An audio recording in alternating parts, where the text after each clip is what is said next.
And she says, yes, that's right. Because my stove was missing a leg. We're using the pot of water to balance the stove. Does this stove missing a leg? We said, no, but we've been doing this for generations. Hey, Nick. Hey, Joris. I see you wearing a wonderful hat today. Oh, I thank you. What's that all about? Well, it's Thanksgiving time, and I thought I'd wear one of my Thanksgiving crafts, my turkey hat here. It's a turkey. Why a turkey hat? Well, as you know, Thanksgiving is a time for traditions, and I thought I would share an anecdote about what my family does around making our Thanksgiving turkey dinner. And what are your traditions? Yeah, so we have a proud tradition in the Allen family of making a really delicious turkey.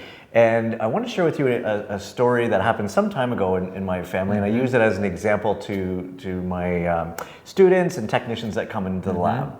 Okay. And so I'll tell you that. So it was a number of years ago, we had a family tradition of making the turkey, and it's been passed on from generation to generation to generation. And we were very fortunate in that we had all 4 generations preparing the turkey at one time. It was a remarkable experience. And so this year it was my daughter's opportunity to make the turkey.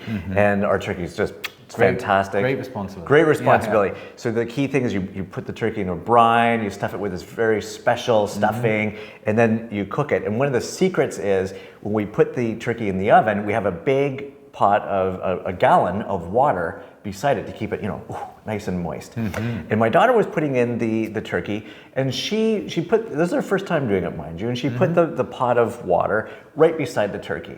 And I said, oh my gosh, that's not where you put the pot of water. You have to put it underneath the turkey in the bottom rack so it steams up and keeps it nice and moist. That's what my mom taught me.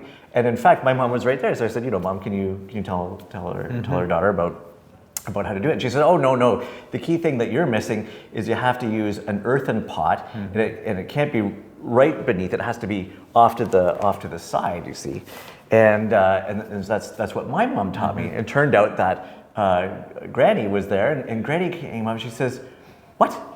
Oh dear, why would you put the water in there like that? We said, and my mom asked my grandmother, well, that's the way you always did it in your stove. And she says, yes, that's right. Because my stove was missing a leg. We're using the pot of water to balance the stove. Does this stove missing a leg? We said, no, but we've been doing this for generations. And it was remarkable, right, to learn that at this time, just a few years ago. And so you may go, well, what does this have to do with? Hilarious story, but what is the lesson?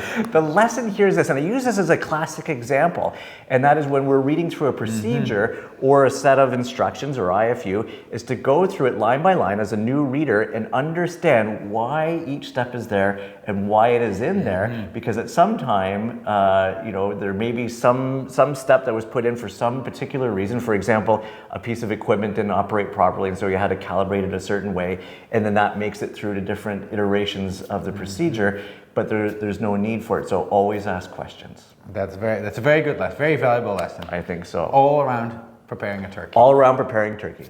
Well, there you go. With that, maybe we can say Happy Thanksgiving. Happy Thanksgiving.